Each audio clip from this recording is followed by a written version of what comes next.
ہمارے channel Urdu moral story میں خوش آمدید۔ ہمارے چینل سے روزانہ آپ کو سچی اسلامی کہانیاں سنائی جاتی ہیں۔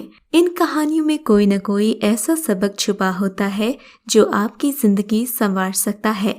آج کا واقعہ بھی ایسا ہی ہے۔ چلیے سنتے ہیں آج کی کہانی۔ میری بھابھی بہت اچھی ہے نا؟ اندر سے آتی آوازوں نے میرے قدم جکڑ لیے تھے اور میرا پورا وجود کان بن گیا تھا۔ امی بابا کی وفات کے بعد میکے کا مان قائم رکھا ہے۔ میرے لیے تو وہ بڑی بہن ہے اور ماں بھی۔ ہماری نادیہ کی تربیت بھی انہی کے ہاتھوں ہوئی ہے۔ میں نے جھری سے اندر جھانکا تو ماریا رطب اللسان تھی اور وہ معزز اور معتبر خواتین نادیہ کو پیار بھری نگاہوں سے دیکھ رہی تھیں، جس کے چہرے پر مختلف رنگ سجے تھے، شرم و حیا کے اور گھبراہٹ کے۔ نند اگر بھابھی کی غیر موجودگی میں تعریف کر رہی ہے، یا تو بھابھی بہت نیک فطرت ہے یا نند بہت اعلیٰ ظرف۔ ان خواتین کی سوچ یکساں تھی۔ میں نے ٹرے کو مضبوطی سے تھاما اور اندر جانے کے لیے حوصلہ جمع کیا، مگر بہتے اشکوں نے قدم جکڑ لیے تھے۔ میری آنکھوں سے آنسو رواں تھے، آنسو جن کا نہ کوئی رنگ ہوتا ہے اور نہ نام، بس ہمارے جذبے انہیں عنوان دے دیتے ہیں۔ مجھے بھائی کی شادی کے بعد لگتا ہے جیسے بھائی بدل گئے ہیں اور شازیہ بھابھی نے ہم سے ہمارا بھائی چھین لیا ہے۔ میرا شکوہ بیجا نہیں تھا۔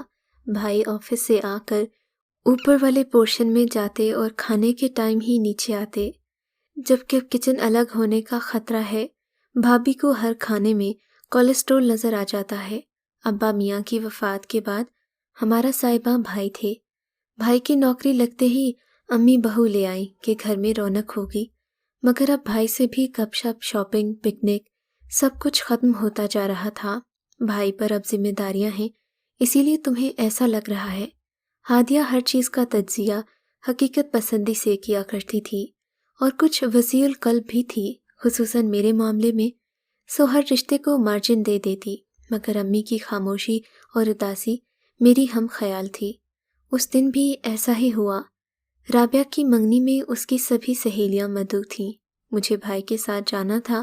6 سے 8 اور 9 سے 10 بج گئے۔ صحن میں ٹہل ٹہل کر میرے پاؤں شل اور دماغ کھول رہا تھا۔ آخر تنگ آ کر کپڑے تبدیل کر کے اوندھی ہو کر لیٹ گئی اور موبائل آف کر دیا۔ بھائی اور بھابھی بھی 10 بجے کے بعد گھر آئے تھے۔ وہ تو یہ بیوی کے میکے گئے تھے، میں نے سلگتے ہوئے سوچا۔ سوری امی، شازیہ کی اماں بیمار تھیں، بس ہمیں دیر ہو گئی، بھائی نے دھیمے لہجے میں کہا۔ امی نے بنا کچھ کہے سر ہلا دیا۔ ہادیہ نے خفا خفا سی نظر ڈالی اور میں نے آنکھوں کی جھری سے بھابھی کو دیکھا تو ان کی آنکھوں میں جتلاتی ہوئی خاموشی تھی۔ وہ ہمیں یوں ہی زچ کر دیتی تھیں۔ میں اور ہادیہ جل کڑ کر خاموش ہو گئی۔ بعد میں پتہ چلا کہ بھائی بھابھی کو لے کر شاپنگ پر گئے تھے۔ اس کے بعد انہوں نے ڈنر کیا تاکہ وہ ہمیں چھوڑنے نہ جا سکیں۔ وہ اکثر ایسا ہی کرتی تھیں۔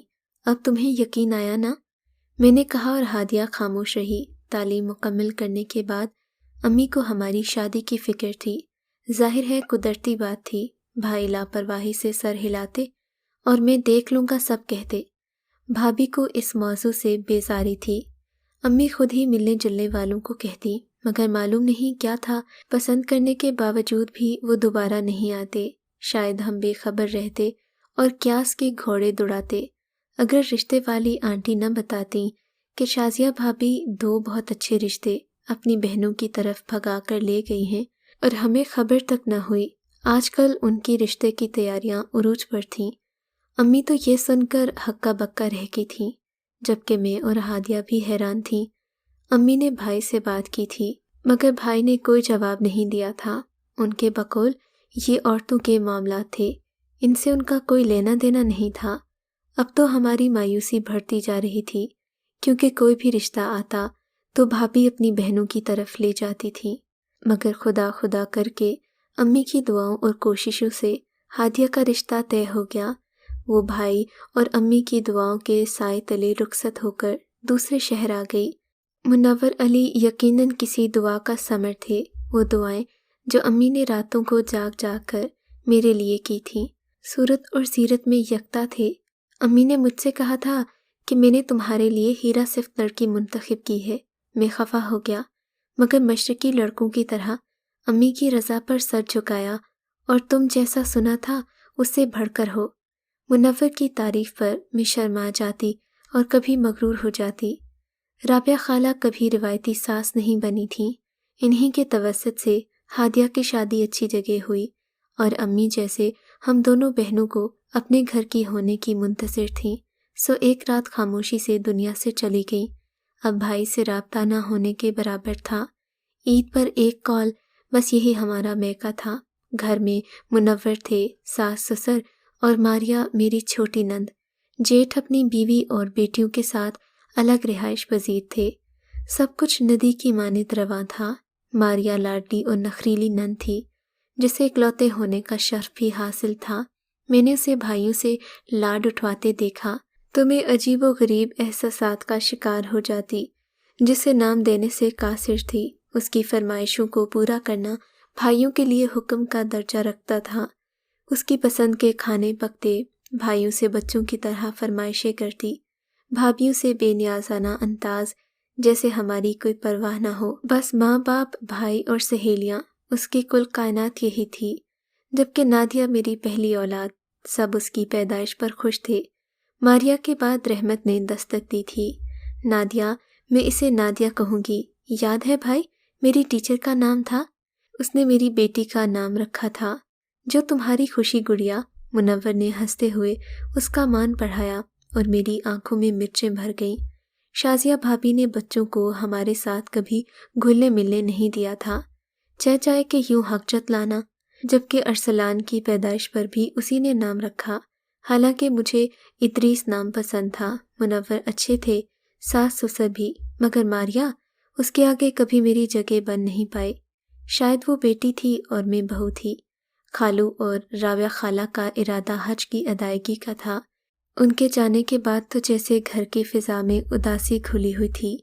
ماریا کی چہکاریں کم ہو گئیں، جبکہ منور بھی اداس ہو گئے تھے۔ خالہ اور خالو سے روز فون پر بات ہوتی، وہ وہاں کے روح پرور قصے سناتے۔ جب اطلاع آئی کہ حج میں بھگدڑ ہونے کے دوران وہ دونوں شہید ہو گئے ہیں تو ایسا ماتم برپا ہوا کہ سنبھالنا مشکل ہو گیا۔ ماریا کی حالت غیر تھی، بھائی بھابیاں کزن سب اسے سنبھال رہے تھے، مگر بے سود۔ آخر اسے چپ لگ گئی، کوئی جانے والوں کو کب روک سکا ہے۔ اب میں گھرداری میں مصروف تھی، سارا انتظام میرے ہاتھ میں تھا، منور کی کاروباری دنیا، جبکہ جاوید بھائی کو ان کی فیملی نے مگن اور ہم سے لا تعلق کر دیا۔ ماریا کی خاموشی بڑھتی چلی گئی، مگر مجھے ذرا پرواہ نہیں تھی۔ میں بچوں اور منور میں مگن تھی۔ منور کا دھیان بھی میں بچوں کی طرف ہی رکھتی۔ ارسلان کے بعد زاہد آیا اور اس کا نام میں نے اپنی مرضی سے رکھا۔ ماریا کو بولنے کا موقع بھی نہیں دیا، وہ خاموشی سے مجھے دیکھتی رہی۔ میں اب ماریا پر حاوی تھی، اسے ٹوک دیتی اور منور کے سامنے اس کی غلطیاں گنواتی، بچوں کو اس سے گھلنے ملنے نہ دیتی۔ مجھے پتہ بھی نہ چلا کہ میں شازیہ بھابھی بننے جا رہی ہوں، یہ بھول کر کہ ہمارے لیے رابعہ خالہ اندھیری رات میں کیسا روشن ستارہ ثابت ہوئی تھی۔ گریجویشن کے بعد بھائیوں کو ماریا کے رشتے کی فکر ہوئی، ہم بھابیاں لا تعلق ہی رہیں۔ انہی دنوں شازیہ بھابھی کا فون آ گیا، بھائی تمہیں یاد کر رہے ہیں، آ کر ان سے مل لو۔ کیسی ناراضگی، کیسے گلے، میں تو پہلی کال پر ہی بھائی سے ملنے چلی گئی۔ آنکھوں سے آنسوں کا دریا جاری تھا، بچپن کے دن، لڑکپن کی باتیں، ابا امی کی یادیں، بھائی کی شادی اور امی کی وفات۔ ہادیہ میرا واحد خونی رشتہ تھی جو مہینوں بعد فون کرتی۔ وہ اپنے بیٹوں کے ساتھ زندگی میں مگن تھی، گلیاں، راستے سب وقت کی دھول میں گم ہو گئے تھے۔ گھر بہت بدل گیا تھا، بھائی بوڑھے اور بیمار تھے، بھابھی کا تنتنا غائب ہو گیا تھا۔ میں اور بھائی ایک دوسرے کو دیکھ کر روتے رہے۔ سچ ہے کہ خونی رشتوں سے بڑھ کر کوئی چیز نہیں، نہ ہی ان کا کوئی نعم البدل ہے۔ مالی حالت ظاہر تھی، بھائی لاغر اور بوڑھے تھے، بھابھی کے میکے والے انہیں بھول چکے تھے۔ میں 2 دن وہاں رہی، باتیں اور یادیں ختم ہونے کا نام ہی نہیں لے رہی تھیں۔ میں ایک ایک دروازے کو چھو چھو کر اماں اور ابا کا لمس تلاش کرتی، کبھی ہم ہنستے، کبھی روتے اور کبھی اداس ہو جاتے۔ وقت تھم جائے یہی آرزو تھی،